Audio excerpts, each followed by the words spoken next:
अस्सलाम वालेकुम। आल्सा पाकिस्तान की तरफ से खुशामदीद हो आपको। आज के इंफॉर्मेशनल वीडियो सीरीज़ के अंदर हम बैरियाट्रिक सर्जरी के साइड इफ़ेक्ट्स और रिस्क्स के बारे में डिस्कस करेंगे।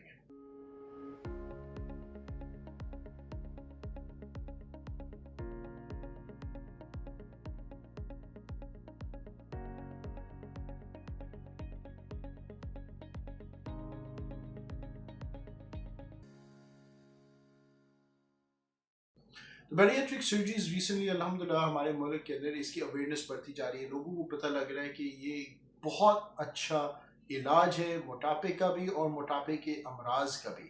खसूसी तौर पे शुगर के लिए बहुत ज़बरदस्त इलाज है, ट्रांसफॉर्मेशनल सर्जरी है।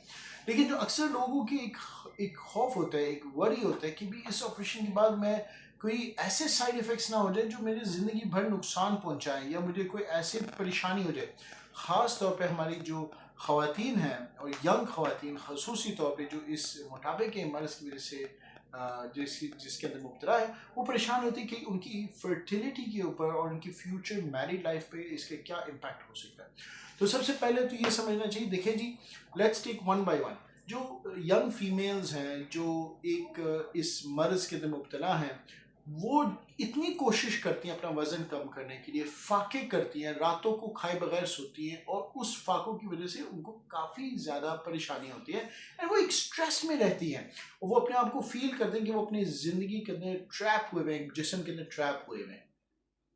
लेकिन ये जो सर्जरी है, ये एक उनके लिए एक ट्रांसफॉर्मेशन है। ये उनको निकाल देती है उस ट्रैप में से, उनको एक नया होप दे देता है, एक नई उमंग उनको मिल जाती है ज़िंदगी गुजारने के लिए। तो इस एतबार से ये एक बहुत बड़ी ट्रांसफॉर्मेशन है, कॉन्फिडेंस बिल्डर है, लाइफ चेंजर ऑपरेशन है। अच्छा, लेकिन इसका फर्टिलिटी के ऊपर क्या इम्पैक्ट है?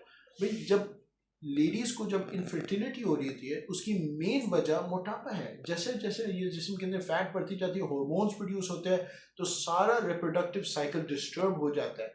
लेकिन जब ये बैरियाट्रिक सर्जरी हो जाती है, वो सारे हार्मोन्स गायब हो जाते हैं, फैट पिघल जाती है और 5वें महीने के ही अंदर उनके पीसीओएस और इनफर्टिलिटी इश्यूज मेजॉरिटी हल हो जाते हैं। बल्कि फर्टिलिटी का जो चांस है वो एकदम से बहुत हाई हो जाती है।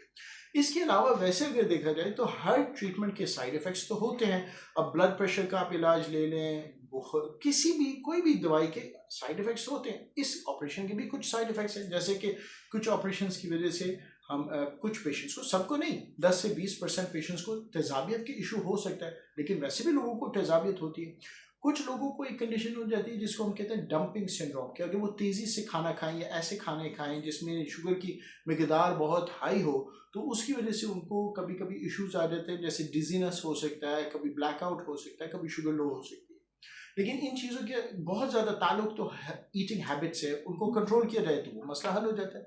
बाकी हमारे बहुत सारे लोग जो मोटापे की वजह से, उनके अगर वो कभी टेस्टिंग करेंगे ना, तो उनके विटामिन लेवल्स इंतहाई कम होते हैं, क्योंकि फैट के अंदर विटामिन कैप्चर हो जाते हैं। तो लेकिन चूंकि बैरियाट्रिक सर्जरी के बाद हम रेगुलरली टेस्टिंग करते हैं, तो पता लग जाती है कि विटामिन की कमी है।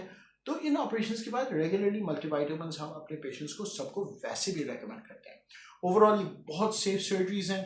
लाहौर में गाड़ी चलाने से ज़्यादा सेफर है। लाहौर में गाड़ी चलाने के अंदर एक रिस्क है 2% एक्सीडेंट्स का।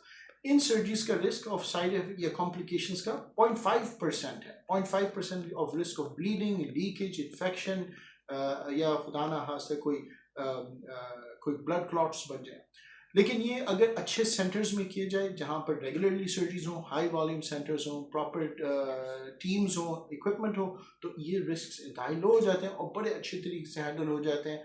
और इनका रिस्क ऑफ कॉजिंग डेथ इंतहाई लो है अल्लाह के फजल और करम से। तो बैरियाट्रिक सर्जरी के बेनिफिट्स बहुत हैं और रिस्क थोड़े, इसलिए इसको ज़रूर कंसिडर करना चाहिए। अपना ख्याल रखिए। अल्लाह हाफिज़।